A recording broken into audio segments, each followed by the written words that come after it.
Just done a bunch of playing on my Classic Vibe Mustang, Squier Classic Vibe Mustang. Got a bit of a cold, sorry. And I just thought I'd talk a bit about it. Quick background. I fell in love with the idea of having a Mustang. And like any guitarist, we get fixated. But gotta get a Mustang, the dream being a 60s Mustang, maybe a 65 or a 69. So what I did first was I found, right, where I'm going to flip this. And one of the first things I did was I went hunting for a Japanese Fender reissue because they're brilliant. I've had multiple different Japanese Fenders over the years, and that was the cheapest way of getting one, I thought. Cheapest way of getting a Fender anyway. Anyway, I found a really nice 69 reissue, Japanese 69 reissue. Wasn't mad keen on it. It was a little bit plasticky. I mean, it's a great guitar, very bright sounding, tiny little neck, like really small little neck. The one I bought had graphite saddles which were quite scratchy on my fingers. The tremolo was missing, and overall I thought it just didn't feel like the Mustang for me. And very like shallow cosmetic thing about it is that on the Japanese ones, a lot of them, the actual contours are a little bit more edgy. So just cosmetically, I like the more kind of rounded edges of the vintage, the look of the vintage ones, you know. So that was just in my head as like, I want to have that. Plus, I didn't really like the really tiny neck, so I sold that, and I found a 2005, I think, or maybe 2007 Japanese 69 reissue, sorry, 65 reissue, and I bought that. That was like, that had the nice contours, that was white, it had lovely pickups, beautiful pickups, had a really nice neck, but the neck was too chunky, really quite like fat, as in C-shaped profile, but like I've got not the biggest hands, and it just felt too fat underneath. Like the heel of it was pushing, so when I was picking it up, I just wasn't really gravitating towards my, you know, style of playing really.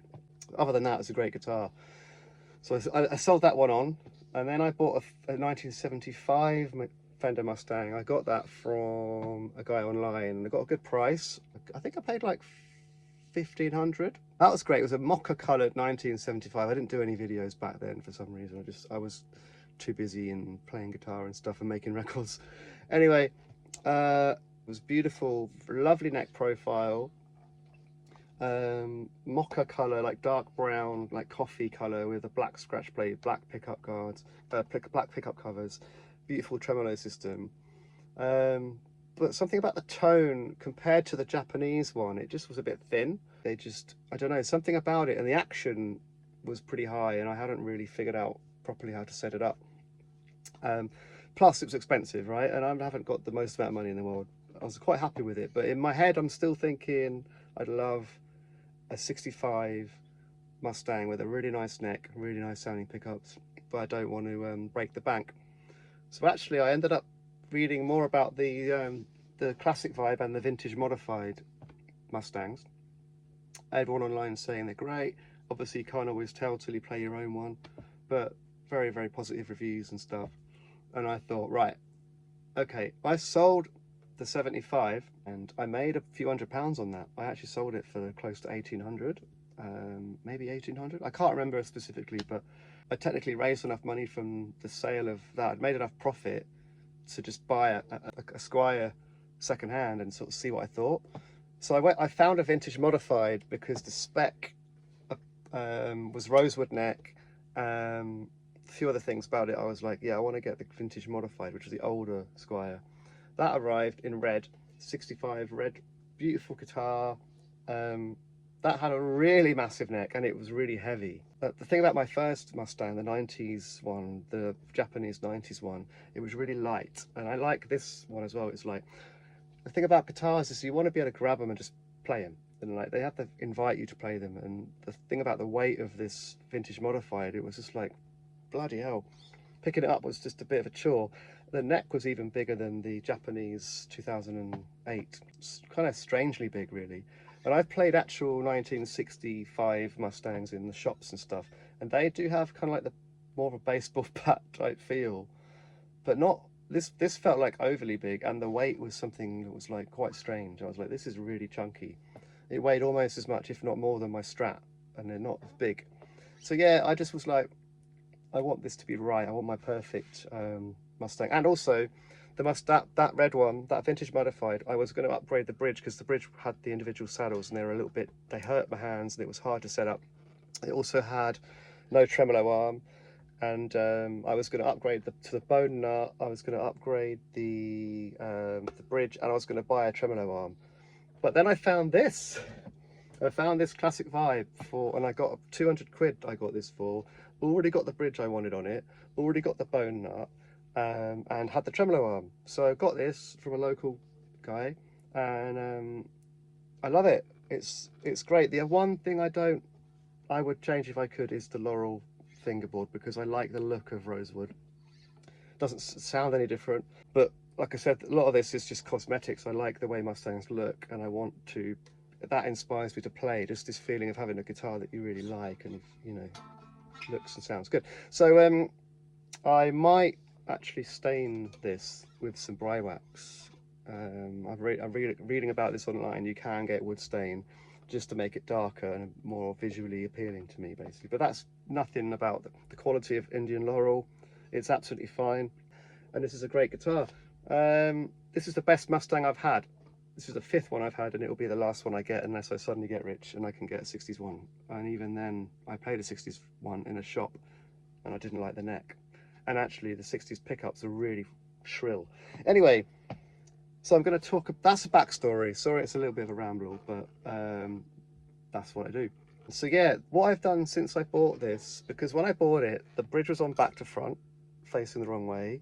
The bridge cigar was fully down, which meant that the tremolo angle was really, really like high like this.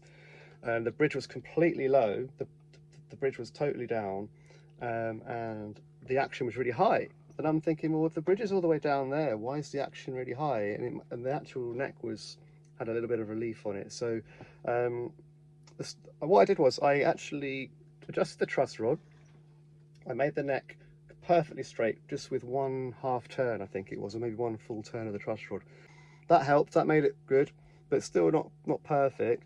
And then I learned about shimming, so I actually took the neck off and I put a very small shim in the neck, very, very thin, like maybe even just like not even a millimetre, maybe 1/2 millimetre sort of shim. Didn't measure it actually, I just thought I'm going to try this one and I can change it, and got it right first time. Then that meant that I could raise this bridge to have the proper movement, and then also raise the cigar bit, which I'm still going to adjust a bit more actually, to get the tremolo arm angle right. I've got the trem arm in the case. So now that, I don't know if you can see, that is like wonderfully set up and the action is absolutely perfect. There's no fret buzz. It's really easy to play, and the angle is just beautiful, and the pickup height, again, absolutely perfect.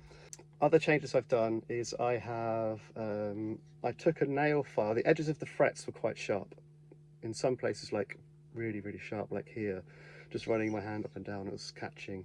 So I got my nail file, a metal nail file. You know, nail clippers come with a little fold-out bit with a nail file on them.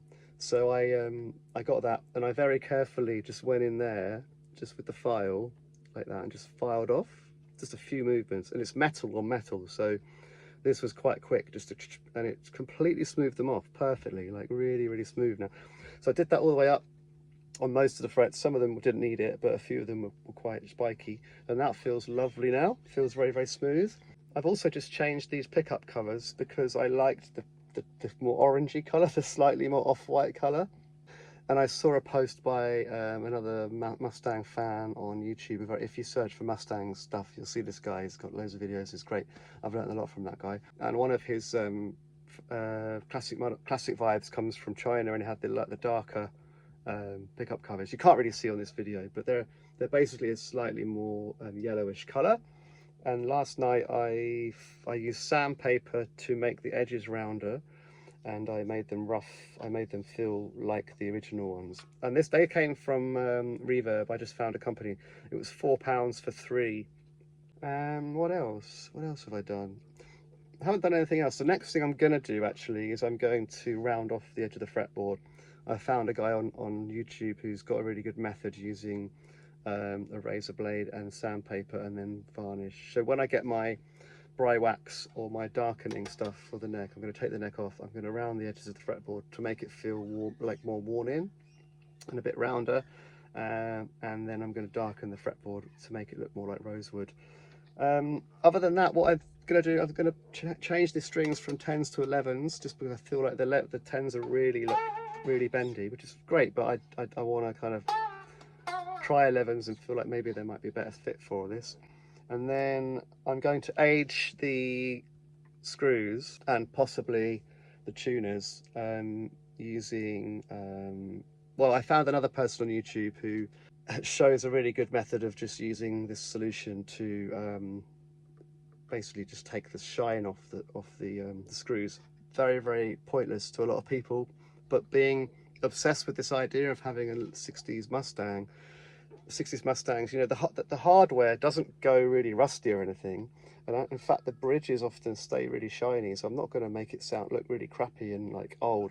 I'm just going to get the screws, which are not chrome, they're nickel, and I'm going to take the shine off them just to be a bit closer to a vintage looking guitar.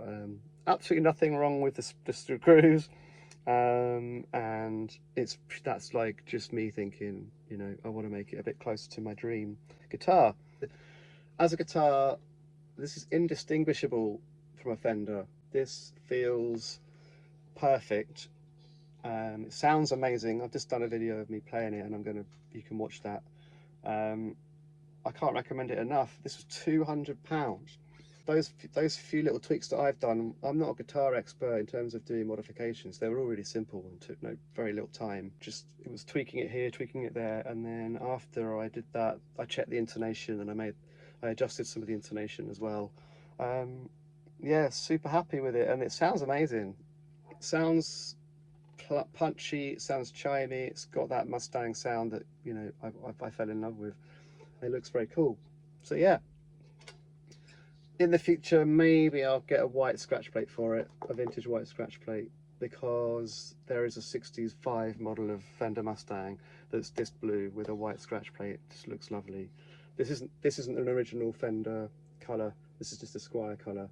So if I want to really go as close as possible to the vintage, I will get the white scratch plate and get the black covers for it. But I mean, I love how it looks as it is. So yeah, that's Classic Vibe Fender Mustang. I recommend getting one of these if you haven't got one. If you can't tell already, I like it.